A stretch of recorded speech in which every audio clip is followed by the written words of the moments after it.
that was a misgear by Nigel, but you saw that Penske get the power to the road so much faster than the Lola driven by Mansell. But Mansell was able to just turn right, take the corner away from Emerson, the little flick to the right, and then pull away. But you can see now that the pressure is beginning to be turned up by Emerson and Stefan Johansson, who's still... No, he doesn't have fastest lap, but he almost has. And Stefan is quite happy just to sit there. Fastest lap now turned by Fittipaldi at 111.5. So Fittipaldi is beginning to pick up the pace and put the pressure on Nigel Mansell. First, second, and third are the battle on the race course. The only true battle at the moment, and they run right together as Roger Penske keeps track of his car. Again, traffic just ahead. Johnny Unser, but look at Emerson. He pounces again. Now, Emerson takes a wider line on the way in, and he tries it again. He's side by side. Same move that he tried last time. Can he keep it? He goes all the way off into the dirt. Johnny Unser just in front of him. Nigel Mansell may take advantage of that, and Fittipaldi has to drop in behind. Well, we see it again. Fittipaldi gets traction down to the road better and shoots away, but Mansell knows the piece of road that he wants to use, and he's making things difficult for Emerson, as he's entitled to, because he's leading the race. Now first through fourth all together on the race course, with Mario Andretti sitting in fifth and closing in as well. You see a good example here of how good the Penske cars are getting power down to the track, as again Fittipaldi works all over the back end of Nigel Mansell's car. Why, Derek Daly, are these Penske chassis so good all of a sudden? Well, it would be easy to say it's packaging, but it is. All the details of this Penske chassis this year are just better, I believe, in racing conditions than the Lola. I think the traction is better. It's very good under braking. It's very good under full fuel load. That is the key to why this car all the time is good in racing conditions. Put 40 gallons of fuel into it, and it doesn't change as much as the Lola does. So I believe Mansell will fight this car a lot more than the Penske drivers will. This time through, Fittipaldi decides to line up. He's telegraphed twice now to Nigel Mansell what his intent may be. Of course, it could simply be a feint. But now Fittipaldi comes up to line up behind Mansell once again, and Johansson and Paul Tracy close in. You can see that first through fourth are well separated from fifth place now. Emerson checks his mirror, sees where Stefan is. As long as Stefan Johansson is not making a charge on Fittipaldi, he can take his ideal wider racing lines to try and make another attack on Mansell. And now, of course, it's a four-car train with Tracy hanging on to the back of these first four.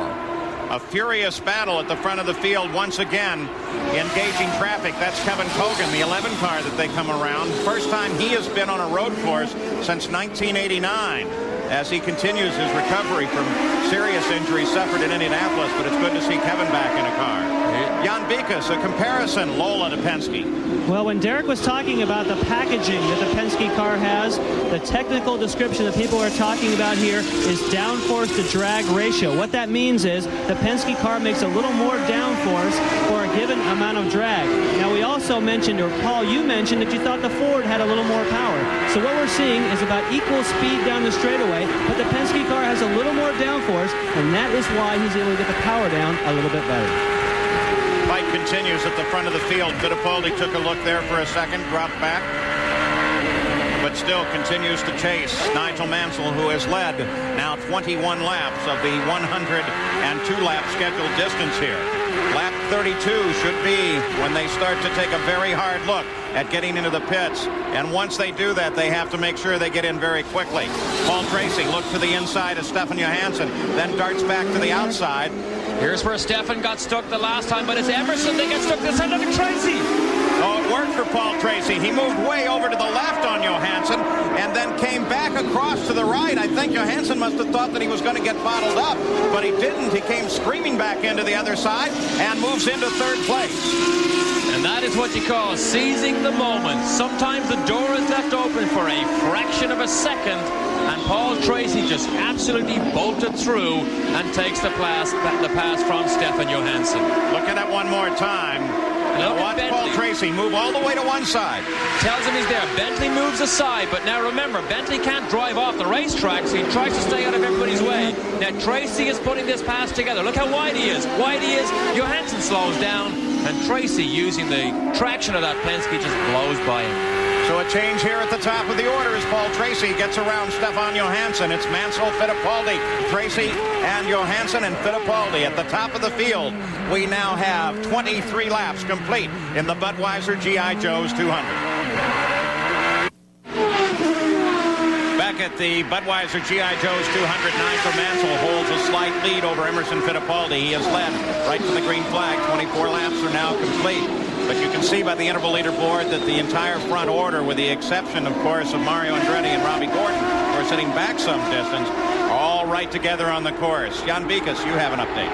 Well, Paul, after that exchange between Nigel Mansell and then also between Emerson Fittipaldi, when the two of them were dicing, Emerson has called in and complained of blocking. Now, you both described you didn't think it was blatant blocking, but remember, in lieu of what happened in the drivers' meeting, that all the drivers, if there's anything suspect, they will call in just in case, so that their crews will appeal to IndyCar, hoping maybe something would be done. So we know it's not flagrant, but all drivers will try anything for an advantage.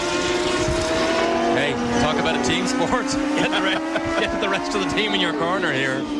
We'll keep an eye on Mansell, Fittipaldi, and Tracy as Kevin Cogan's car being pushed back into the paddock area. And we'll get an update on why he is out. Kevin Cogan sitting on the edge of the wall.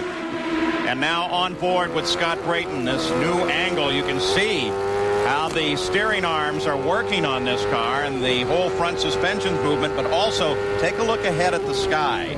Yes. Clouds moving into the area. We mentioned those earlier on, but you're right. You see the suspension. That's the push rod activating the shock absorbers, which are up under the cowling on the front of the tub of this car. Now, just see how much movement there is in this. That actually is quite a bit, considering these cars are so stiffly sprung these days. But Scott Brayton broke his toe here earlier, jogging, trying to stay fit, jogging out of the hotel through some bushes and stubbed his toe on a concrete block. So I don't think he's in too much pain, but I don't think he was that impressed.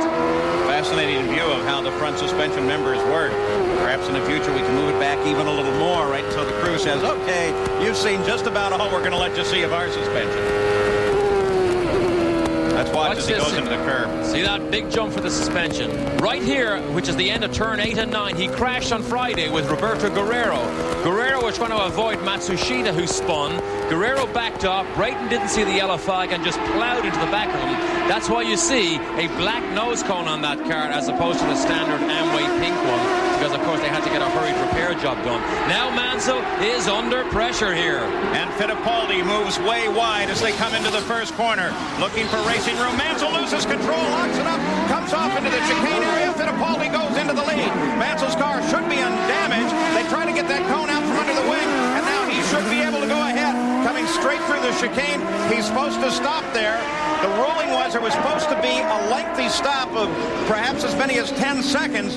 He did not do that. We'll see how the officials react to that one. But Mansell, of course, wanted to get back in pursuit just as fast as he could. And you could see it beginning to unfold as he accelerated out of turn 9. He moved to the center of the road, then he moved to the right. Emerson had to go down the outside, and Mansell was off the clean line with the good grip, locked up the brakes, and had no recourse except to sail through the chicane and catch. Now this is where it unfolded. Look at this. Mansell moves to the inside. He's entitled to do that. He's not changing his line. Emerson goes down the outside. Now Mansell is on the grey. That's it. He locks up the rear brakes, catches the marker cone. Now watch his hand. Look at his hand. Look. He's saying to the official, get rid of that marker cone as soon as possible. I'm out of here. Now, where do they have to stop, Paul? At the stop sign or just stop? Somewhere within there, there's supposed to be a 10-second interval, and that's what I was questioning in my own mind. The IndyCar control is saying that he was there long enough to account for that. Jan Bikas, you were listening to that discussion in the drivers' meeting this morning.